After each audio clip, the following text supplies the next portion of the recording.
Pharmacy council of ಇಂಡಿಯಾವನ್ನು ಬಲಪಡಿಸುವ ಅಗತ್ಯವಿದೆ. ದೇಶದಲ್ಲಿ ಔಷಧ ಕ್ಷೇತ್ರಕ್ಕೆ ಹೊಸ ದಿಕ್ಕನ್ನು ನೀಡುವ ಕೆಲಸ ಈ ಸಂಸ್ಥೆಯಿಂದ ಆಗಬೇಕೆಂದು ಡಾಕ್ಟರ್ ಎಫ್.ಯು. ಮಾನ್ವಿ ಹೇಳಿದರು.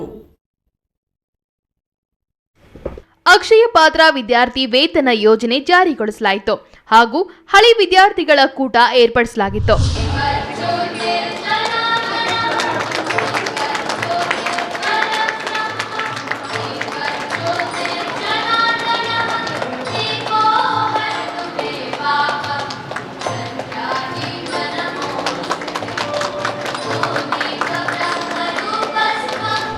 ಈ ವೇಳೆ ಮುಖ್ಯ ಅತಿಥಿಯಾಗಿ ಭಾಗವಹಿಸಿ ಮಾತನಾಡಿದ doctor Montu Kumar M Patel, pharmacy ಶಿಕ್ಷಣ ಪಡೆಯುವ ವಿದ್ಯಾರ್ಥಿಗಳು ಫಾರ್ಮಸಿ ಕ್ಷೇತ್ರದಲ್ಲಿ ಆಗುವ ಹೊಸತನ ಮತ್ತು ಗುಣಮಟ್ಟದ ಶಿಕ್ಷಣವನ್ನ ಪಡೆಯಬೇಕು ಎಂಬುದು ಫಾರ್ಮಸಿ ಕೌನ್ಸಿಲ್ನ ಉದ್ದೇಶವಾಗಿದೆ.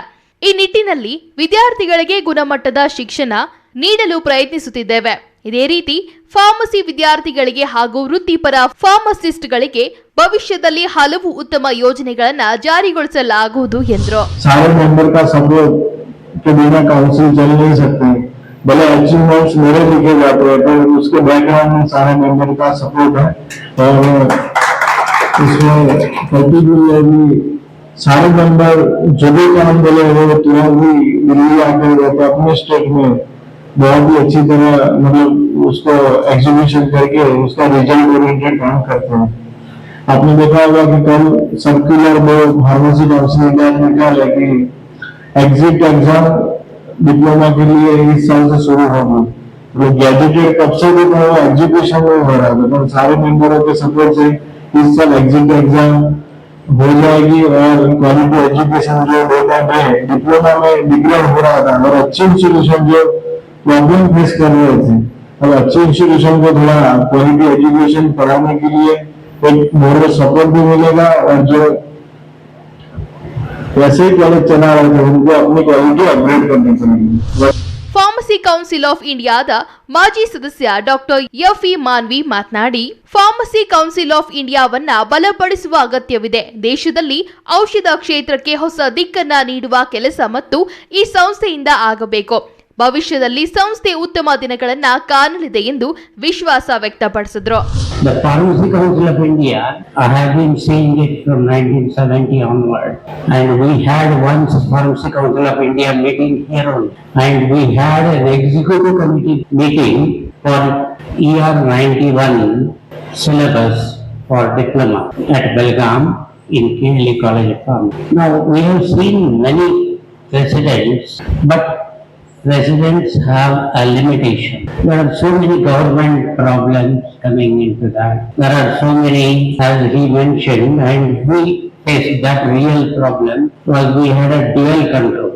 One is AICT control and another one is PCI. To such an extent that we had gone thinking that we will be with AICT, not with Pharmacy Council. The day had come.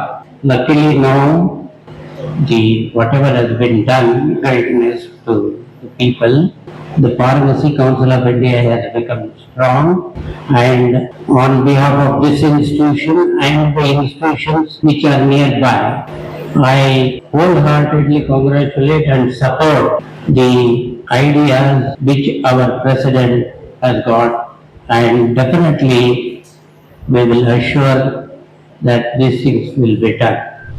Rani Chennamma pharmacy college ಪ್ರಾಂಶುಪಾಲ doctor Vijayananda Poojary ಅವರು RS ಉತ್ತರ ಕರ್ನಾಟಕ ಮತ್ತು ಮಹಾರಾಷ್ಟ್ರದ ಗಡಿಭಾಗದ ಹಳ್ಳಿಗಳ ಬಡ ಮತ್ತು ಪ್ರತಿಭಾವಂತ ವಿದ್ಯಾರ್ಥಿಗಳಿಗೆ ಫಾರ್ಮಸಿ ಶಿಕ್ಷಣವನ್ನ ಸುಲಭವಾಗಿ ತಲುಪಿಸುವ ಉದ್ದೇಶದಿಂದ ಮದರ್ ಕಿಂಡಿ ಕೆಆರ್ಇ ಟ್ರಸ್ಟ್ ಮೂಲಕ ರಾಣಿ ಚೆನ್ನಮ್ಮ ಫಾರ್ಮಸಿ ಕಾಲೇಜು ಸ್ಥಾಪಿಸಿದೆ. ಈ ಕಾಲೇಜಿನಿಂದ ಇದುವರೆಗೆ 6,200 ವಿದ್ಯಾರ್ಥಿಗಳು ಡಿ ಫಾರ್ಮಸಿ ಹಾಗೂ ಬಿ ಫಾರ್ಮಸಿ ಅಧ್ಯಯನ ಮಾಡಿ ಸ್ವಂತ ಉದ್ಯೋಗದಲ್ಲಿ ಇದ್ದಾರೆ ಹಾಗೂ ಉನ್ನತವಾದ ಹುದ್ದೆಗಳಲ್ಲಿ ಕೆಲಸ ಮಾಡ್ತಿದ್ದಾರೆ. ದೇಶದಲ್ಲಿಯೇ ಮೊದಲ ಬಾರಿಗೆ ಕಾಲೇಜು ವಿದ್ಯಾರ್ಥಿಗಳಿಗೆ ಅಕ್ಷಯ ಪಾತ್ರ ಯೋಜನೆಯನ್ನ ಪ್ರಾರಂಭಿಸಿದೆ ಎಂದು ಹೇಳಿದರು. Our vision is to elevate our institution to become one of the finest providers of pharmaceutical education in the country. And also, allow me to share a few extraordinary initiatives that our management has introduced in 2015 called Akshay Patra. known as Akshay Patra. This is a live business project, Earn While You Learn scholarship program. As far as our knowledge goes, this program is the first of its kind in the country, specially tailored for pharmacy students of Rani Channamma College of Pharmacy. Well, you all know the meaning of Akshay Patra is inexhaustible vessel. So each year, a select group of meritorious students is chosen to participate in this scheme. Upon completion of their BCom course, these are awarded with minimum scholarship of 25,000. This unique opportunity not only recognizes and rewards their academic excellence, but also instills in them a sense of financial independence and responsibility. Inception of the Akshay Patra project started in 2015, marked the watershed moment in our institution's history. Originally designed to benefit 7 outstanding students annually, selected from top 10% performers among first year BCom students. ಕಾರ್ಯಕ್ರಮದ ಅಧ್ಯಕ್ಷತೆ ವಹಿಸಿದ್ದ ಕೆಆರ್ಇ ಟ್ರಸ್ಟ್ನ RS ತಾಯಿಯ ತಡೆಗೋಡೆ ಇತ್ತು. ಅವರು pharmacy council of ಇಂಡಿಯಾದ ಮಾಜಿ ಕಾರ್ಯಕಾರಿ ಸದಸ್ಯ ಡಾಕ್ಟರ್ ಎಂಡಿ ಕಾರ್ವೇಕರ್ ಸಮಯೋಚಿತ ಭಾಷಣ ಮಾಡಿದ್ರು. ಈ ಸಂದರ್ಭದಲ್ಲಿ ಫಾರ್ಮಸಿ ಕೌನ್ಸಿಲ್ ಆಫ್ ಇಂಡಿಯಾದ ಕಾರ್ಯಕಾರಿ ಸದಸ್ಯ Dharmendra Singh, doctor M Venkataramana, doctor Neeli Mankadas, doctor Deependra Singh, Kumar Ajay, Sushil Kumar Bansal, Sushil Sudhan, Gopalakrishna Sharma, K Rajaram Pandian, Channamma college of pharmacy ನಿರ್ದೇಶಕ ಡಾಕ್ಟರ್ ಎಂಡಿ ತರನಳ್ಳಿ, ಬೆಳಗಾವಿ ಜಿಲ್ಲಾ ರಿಟೇಲ್ ಫಾರ್ಮಸಿ ಸಂಘದ ಪದಾಧಿಕಾರಿಗಳು ಹಾಗೂ ಸದಸ್ಯರು, ವಿವಿಧೆಡೆಯಿಂದ ಆಗಮಿಸಿದ್ದ ಹಳೆ ವಿದ್ಯಾರ್ಥಿಗಳು, ಅಧ್ಯಾಪಕರು, ವಿದ್ಯಾರ್ಥಿಗಳು ಹಾಗೂ ಸಿಬ್ಬಂದಿಗಳು ಉಪಸ್ಥಿತರಿದ್ದರು.